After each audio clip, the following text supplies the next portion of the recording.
Bulletin की शुरुआत Kerala story के साथ करेंगे। उत्तर प्रदेश के चैप्टर के साथ ये खबर शुरुआत करेंगे। 2023 में आई फिल्म केरल स्टोरी तो आपने देखी ही होगी और इसके जरिए केरल से हजारों हिंदू लड़कियों को ब्रेन वॉश किए जाने का दावा किया गया था। बिल्कुल ठीक इसी पैटर्न पर केरल स्टोरी के यूपी चैप्टर का भी खुलासा हुआ है। प्रयागराज की एक दलित बेटी को ब्रेन वॉश कर धर्मांतरण फिर आतंकी ट्रेनिंग के खुलासे ने यूपी पुलिस के कान खड़े कर दिए हैं। यानी केरल में कभी जो गैंग अपनी चाल में कामयाब हो रहा था, उसकी स्क्रिप्ट इस बार उत्तर प्रदेश में फ्लॉप हो गई है, क्योंकि अब योगी सरकार इस मॉड्यूल को जड़ से उखाड़ फेंकने में जुटी हुई है। आतंक की नर्सरी का ये वो पैटर्न है जिसे फिल्मी पर्दे पर केरला स्टोरी के नाम से आपने देखा था। अब यूपी में केरल स्टोरी पार्ट 2 देखिए।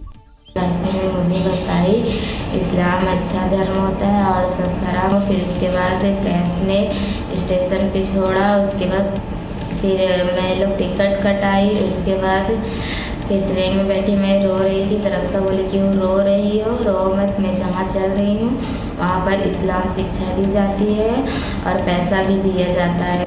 यानी धर्मांतरण और आतंकी ट्रेनिंग का ये सिंडिकेट यूपी से चलाया जा रहा था, जिसके 2 अहम किरदार हैं। किरदार नंबर 1 कैक्शा, किरदार नंबर 2 मोहम्मद कैफ। यानी यूपी टू केरला नई केरला स्टोरी बना दी गई। हम लोग केरला गए। केरला से उसके बाद एक घर में लग गए। मुस्लिम लड़के थे ढेर सारे और बड़ी बड़ी दाढ़ियाँ थी और मुझ जैसी दलित लड़कियों को धर्म परिवर्तन कराते थे और जिहाद की ट्रेनिंग देते थे। अब सवाल ये खड़ा होता है कि जब केरल में धर्मांतरण गैंग का चैप्टर क्लोज हो गया, जब फिल्म केरल स्टोरी के बाद ये पूरा का पूरा नेक्सस साइलेंट हो चुका था, तो अचानक फिर वो एक्टिव कैसे हो गया? और इस बार इस गैंग का टारगेट यूपी की बेटियां क्यों बनी? कैसे ये पूरा नेक्सस काम करता था और इस धर्मांतरण गैंग के पीछे और कौन कौन लोग हैं जिनका नाम आना अभी बाकी है, जरा वो भी समझते हैं। पूरी कहानी समझने के लिए सबसे पहले इस नेक्सस की मोडस ऑपरेंडी को समझना होगा। धर्मांतरण और आतंकी ट्रेनिंग के 2 अहम सेंटर हैं। एक यूपी का प्रयागराज, जहां से टारगेट चुने जाते थे। दूसरा केरल का त्रिशूल इलाका, जो धर्मांतरण और आतंक का ट्रेनिंग सेंटर है। केरल में दरकशा बानों द्वारा उसको वहाँ कुछ संदिग्ध लोगों से मिलवाया गया, जिन्होंने उसको पहले पैसों का प्रलोभन दिया, बाद में जबरन धर्म परिवर्तन करवाया और वहाँ रुककर जिहाद के लिए सिखलाई का दबाव बनाया।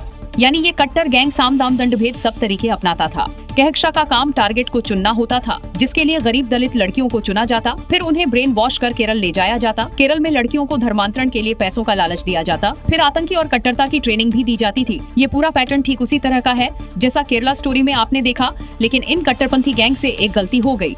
इस बार उन्होंने यूपी को चुनकर बड़ी भूल कर दी। योगी फोर्स अब इस गैंग की एक एक ईंट उखाड़ फेंकेगी।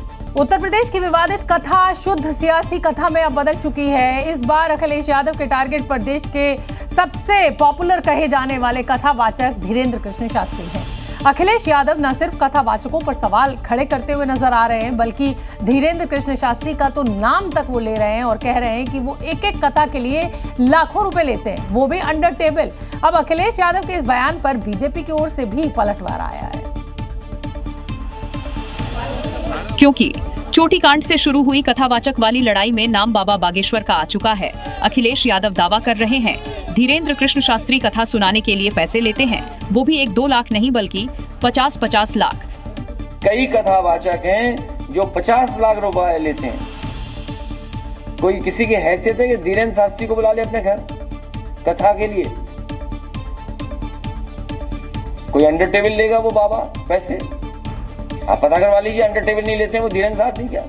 यानी इटावा चोटी कांड का मुद्दा अब धीरेन्द्र कृष्ण शास्त्री की तरफ शिफ्ट हो चुका है। बाबा बागेश्वर दावा कर रहे हैं वो कथा कराने के लिए फीस नहीं लेते।